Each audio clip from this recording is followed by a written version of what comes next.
Hello, everyone. Today's math lesson is continuing to discuss measurement and measuring things in order by longest to shortest or shortest to longest.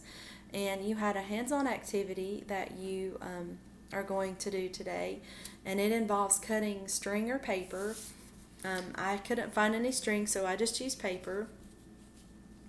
And what it said to do was to cut out your strips of paper or string and then order them by their length, shortest to longest and longest to shortest. Okay, so here's my longest piece of paper, and then I want to find the shorter one, not the shortest one, but the shorter one. Okay, so then the shorter one would come next, and I'm just lining them up next to each other and making sure the bottom is that they're level with each other. And then I find the shortest piece and I line it up at the bottom as well. And you can see it looks like kind of like stairs going down or up because of the way that they are ordered. Now, so right now we have them in order from longest to shortest.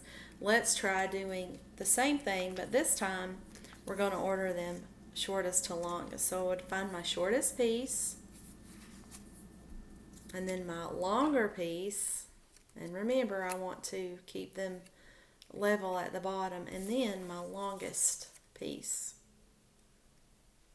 Okay, and again they look like staircases, stair steps going up because we have the shortest one, then the longer one, and then the longest one. Okay, so that's how we would order from shortest to longest and longest to shortest.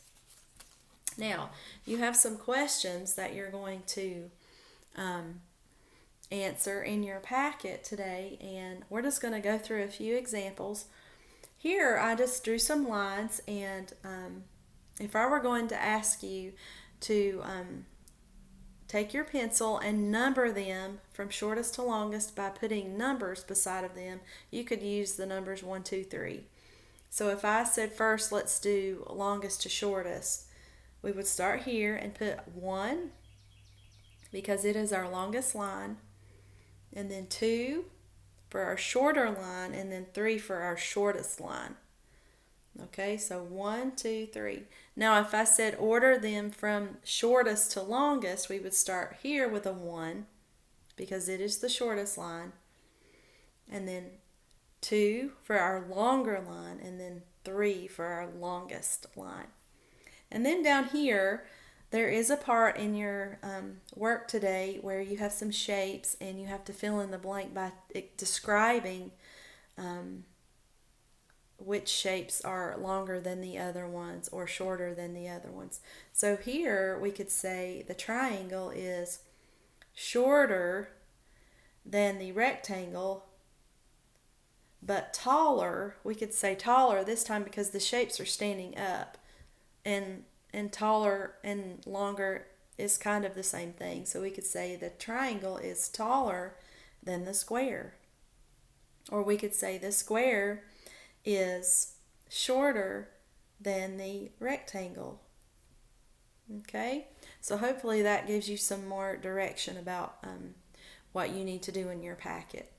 And then over here, there is an example in your packet where you have some pencils and paper clips lined up beside of the pencil, and it says which one is being measured the correct way. And pardon my drawing, I am not the best drawer, but here I drew a pencil and I drew some paper clips beside of the pencil, and I did not leave any gaps. So this is the correct way that we want to measure when we're using non-standard units of measurement, when we're using paper clips or cereal like we did the other day with measuring things. We don't want to leave any gaps, and we want to make sure that they're lined up as close to each other as possible, because if you leave gaps in between your paper clips or whatever you're using to measure, it's not going to be accurate. Okay, so always make sure when you're measuring to leave to not leave any spaces. Okay, So I hope this has helped you understand more about measurement and how to order things from longest to shortest or shortest to longest. And I hope you have fun with this, and we will see you next time.